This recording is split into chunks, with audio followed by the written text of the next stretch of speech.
and I had Voyager 1 and Voyager 2 data, and that I inspected and studied for quite a while. And that's when I wrote the first book, and I was so surprised at what I found that it took me like the 4 years to get the book published, because I wasn't sure that what I had was really right. And so I looked in many articles and books to see, oh yeah, this sort of fits what they're talking about there. Okay, you're okay, so publish it. And so the book came out in 1985. Okay, and that's the Ringmakers. That's the Ringmakers. But the other one, this one. That's 1971. I had left Lockheed. Uh-huh. Okay. Well, did we build it? Pardon? Did we build it? Who built it? The craft? I don't know who built it, but what I found out is these things inhabit Saturn. That's where I first discovered them, and they're proliferating. They're now at Uranus and Jupiter. Wherever you see some rings now, why, that's one of these. You see the craft. Yeah, I call it a ringmaker. Yeah. Okay, you call it a ringmaker. Yeah, and I can say it's electromagnetic because I could identify streamlined patterns with respect to it that I knew were what we call potential lines, and that says it was electrical. When I worked at Lockheed, I had documents that were indeed top secret. Really? Wow. Oh yeah.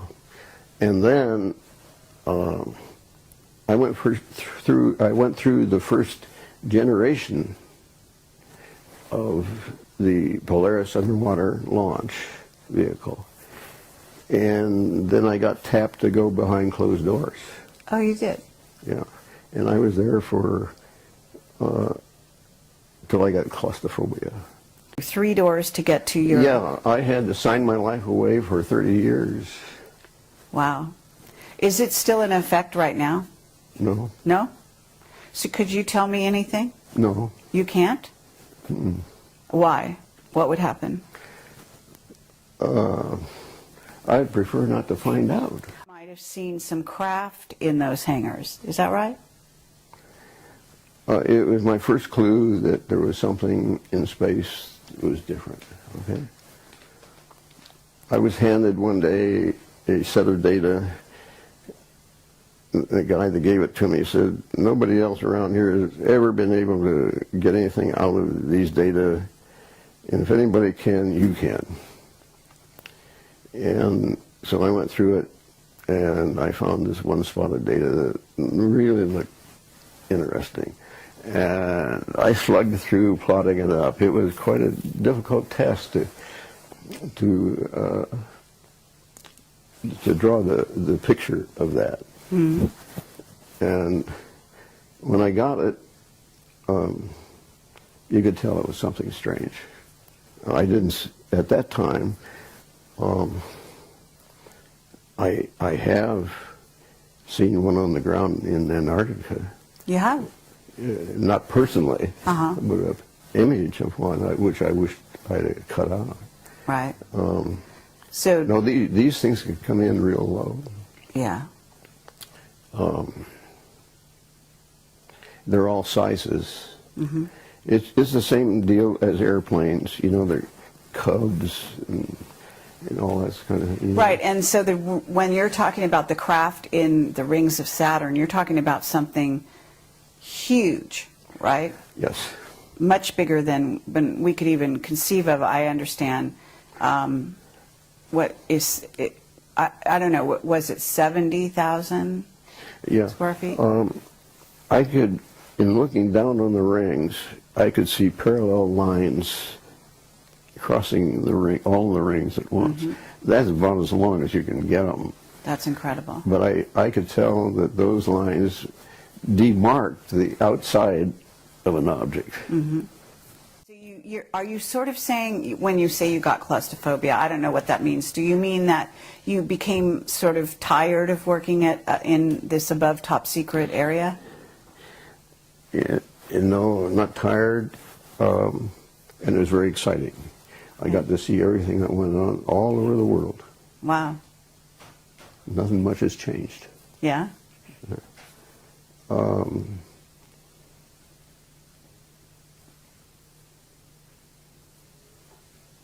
I don't know how... Or were you threatened? Were you, what did you have friends who were leaving the employee of Lockheed at that time? I mean, was there some incident that happened that made you want to leave? No, it wasn't that. Let's just say that you're confined to one room day after day, year after year, same walls, so forth. That's claustrophobia. I see. But I knew that, hey, there's something going on out there, and see if you can't find it. Okay, but have you heard that NASA alters their footage coming from the moon, etc.? I know some of the things they do with it, yeah. Okay, so even their footage is not always dependable, right? Although I guess it's dependable to begin with. It's just that they start altering it later. I have been told by a very reliable source. He asked me what camera did I get that image from on the moon. I said, Hasselblad. And he said, that's right. He says, I thought we darkened that enough that you wouldn't find it. Oh, yes. So you were finding things that they thought they covered up. Yeah. Incredible. Yeah, yeah. That must have been a lot of fun. And this guy says, well, I suppose you want me to go out and tell everybody about that. I said, no, I don't want to embarrass you. That doesn't make any difference to me. Whatever you want to do is fine with me. I'm just saying I found what you saw. Then we're able to, sort of look at and keep in sort of pristine condition. I'll tell you, at this juncture, I don't know what I have. I finally went to put it in a vault that the people claim nobody can get in here, including the government. But unfortunately, somehow, somebody did. Oh, really? Yeah. And what they do, like I have some of it on a laptop, some of it's just on discs and so forth, they garble it. They run it through something and they garble it. So it's no longer... And sometimes there's just nothing on there. And I know that there should be something, and there's nothing. So I don't know how much of the early stuff I can put together. What I do know is I can put together it any time. Okay, so I don't need that old stuff, you can tell people. Really? I don't need it. Because you're familiar with the landscapes, you know where things are. I know where, I'm familiar with the landscape. I know pretty much what's going on. It's sort of simple.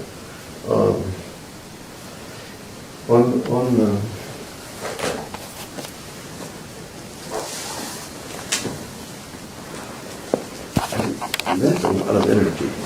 Right. And okay. And this is the ring, right? This part, this is the ring? That ends up being the ring. Yeah. It's hot plasma. Oh, really? Okay. So, and what your theory is, they're manufacturing it. Is that correct? It comes. That's the exhaust from this thing. From the craft? Yes. Is it because, are they stationary or are they moving, the craft? They're probably moving. So do you think When you say things are getting critical, are you Okay, saying? now, just take that picture and say that's the exhaust. It's like you have an airplane with an exhaust. It's in your atmosphere, and it can load a lot of energy, you know? And, but this is, Saturn, like John Lear says, you know, Saturn is the focal point, and I can't agree with him more. Okay, but John Lear talks about Saturn actually being portal into another dimension. Well, you know, he's theorizing. Yeah, so you don't necessarily go there. I don't go that way. Uh-huh.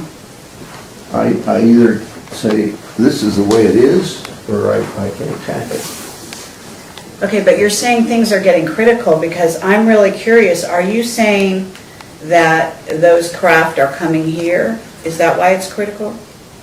No, I'm saying, in effect, if they do, and there's a good probability that that is possible, then, hey, you got to get with it. You can't wait around. Okay, but you see, no one really in this country accepts the concept that at Saturn, those things are there. Right. As you can't do it at Saturn, well, you know, you just can't hack it. People have got to be made to understand that those things are real. Right. You know there's a movie out called Prometheus, right?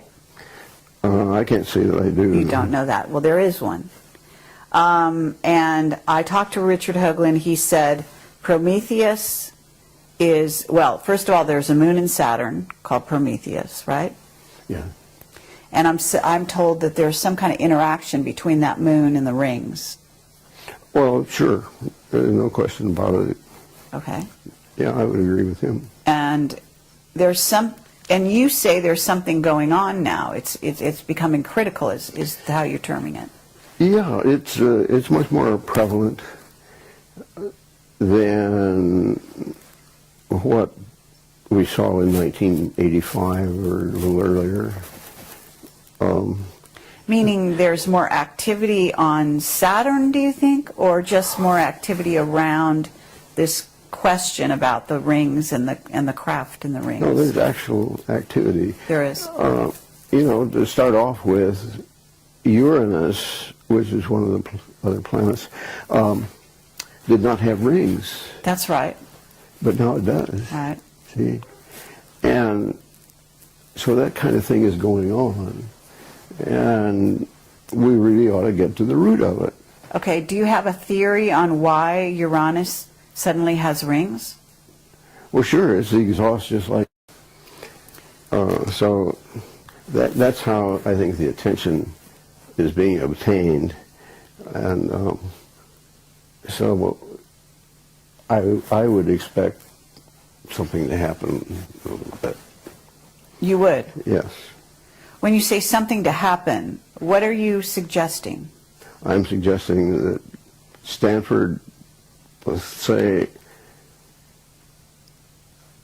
well, let's look into what Norm's doing. As far as my own professional organization is concerned, it does not fit at all with their objectives. How is it different? It's too controversial. Your theories, you mean? Now look, this is not a theory when there's data. If I propose something, that is a theory. Okay, so your data or your conclusions? Yes, conclusions. Your conclusions Yeah. are too controversial, is what you're saying? Yeah. Okay. Yeah.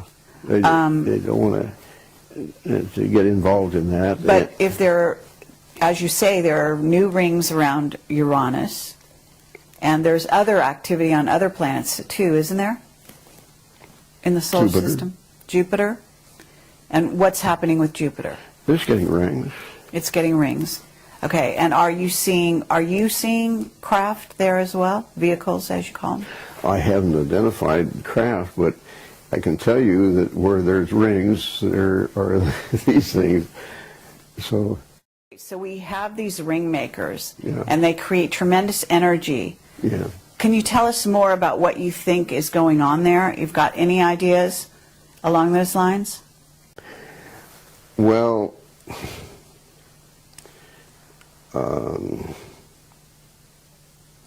let's just take one that there was this, what do they call them, forward lookers, or these psychologists? Oh, remote viewers. Remote viewers, yes. Right, that's what I'm... I just did an interview with somebody there. Which one? I had heard that there was one that saw something out there in the rings, and they were mining the rings. That's true, yes. Okay. I think I read her book, and she couldn't see anything from the side, but when she looked from the top down, why, that's when she saw things. I see. I happen to been able to uncover what she saw. Really? Yeah. And what did you... I would say, I don't think they're mining the rings. I think they're nursing from the rings. Oh, in other words, you think they're using the energy to power their craft? Yeah, that's where new ones are getting their energy. New vehicles are getting their energy? Yeah. You start out small, just like a baby, and they get bigger. Oh, right, because you say that you believe they're sort of like alive. Do you believe they're plasma vehicles, what's called a plasma vehicle? Have you heard that terminology? Well, I've never heard them called plasma vehicles, but I can understand why somebody might say that, yes. Mm-hmm. Yeah, I wouldn't make a big deal over that. Okay, I've heard that the vehicles out there they actually fly close to the sun, and they power themselves up on the sun, and then they go back into... I wouldn't be surprised, yeah. I've noticed some go in there, and it means that they're capable of withstanding those high temperatures. Yes. And so... True. Yeah, they could get pumped up really nicely. So, well, let me ask you, I mean, you know that NASA has been sort of a front organization. I call them a front organization for the secret space program. Mm-hmm.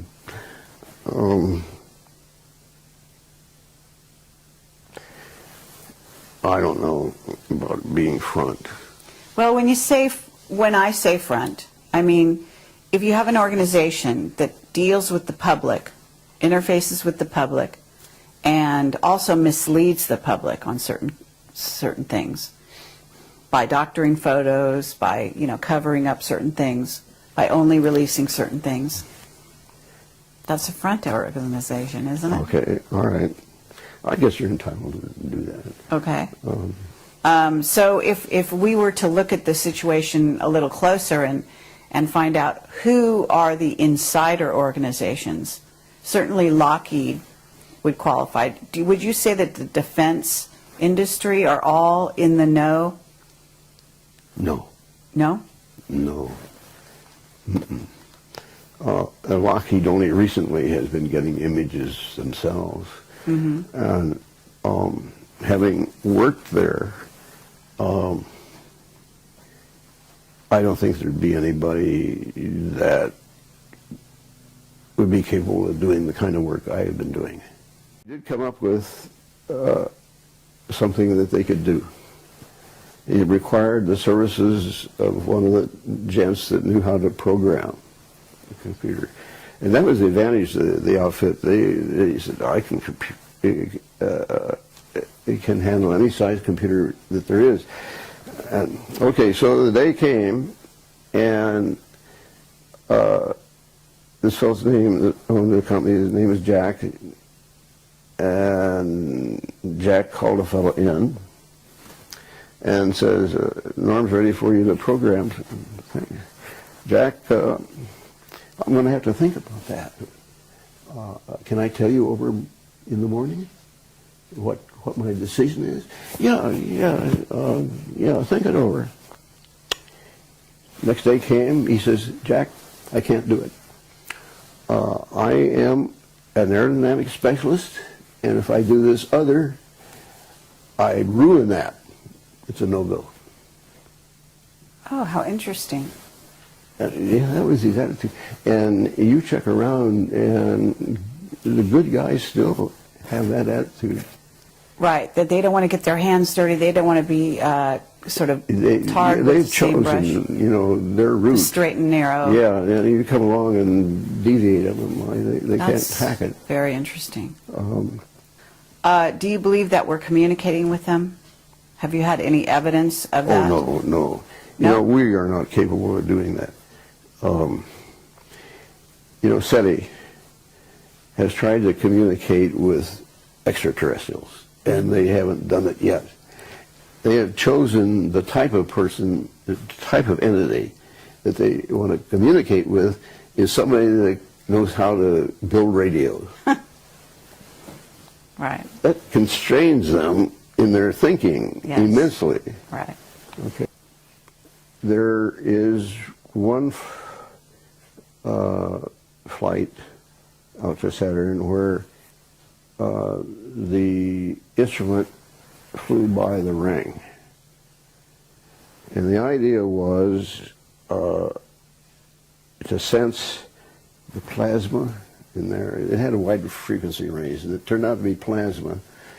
And so it ticked, and they knew the speed, and they knew the time it took to pass the ring, and so they knew how thick it was. And now that was a plasma indicator. Okay. So it has been measured that indeed there is plasma rings. But you read also where, this is a bunch of broken up moons that got there, and there's confusion in their storytelling. But the rings that are suddenly appearing around Uranus, these are not broken up moons, right? All I can say is, the rings are there, and my interpretation is, by inference, I see the rings, so somewhere there's an EMV, and they're never where you think they're going to be. Of Saturn, and they've seen that there's a hexagonal shape. Yes. You've heard of that? Yes. That seems to support your theory or your conclusions. That's what he said.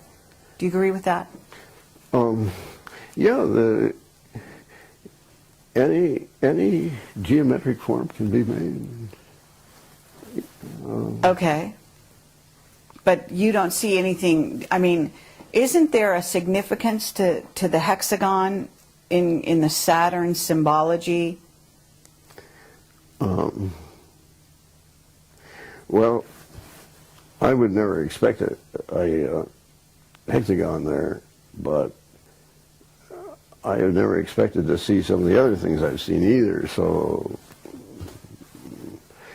I did want to visit Saturn in the write-up I did, because there are some things that need to be fleshed out for people. But he told me that as an engineer, you really ought to get law under your belt, because you know the nomenclature, and these are the guys that are running the country, basically. And they really don't know about some things that they should, but they just do it. And so over a period of 10 years, I got a law degree. Oh, you did? Wow, that's incredible. And on top of everything else you were doing, you got a law degree. I found it just exactly like the prof said, yeah. And that's what made it so easy to go in. To go in to Otherwise, do- I wouldn't have done it. He is just one of many insiders exposing the reality of unidentified flying objects, UFOs, and extraterrestrial beings. When former NASA astronaut and Princeton physics professor Dr. Brian O'Leary said that there is abundant evidence that we are being contacted, that civilizations have been visiting us for a very long time, he wasn't joking. There is abundant evidence that we are being contacted, that civilizations have been visiting us for a very long time, that their appearance is bizarre from any kind of traditional materialistic Western point of view, that these visitors use the technologies of consciousness. They use toroids, they use co-rotating magnetic disks for their propulsion systems. That seems to be a common denominator of the UFO phenomenon, and how they can work, manipulate time and space locally so that they can have their own anti-gravity propulsion and their own field of energy that's isolated, gravitational field, electrogravitational field that's different.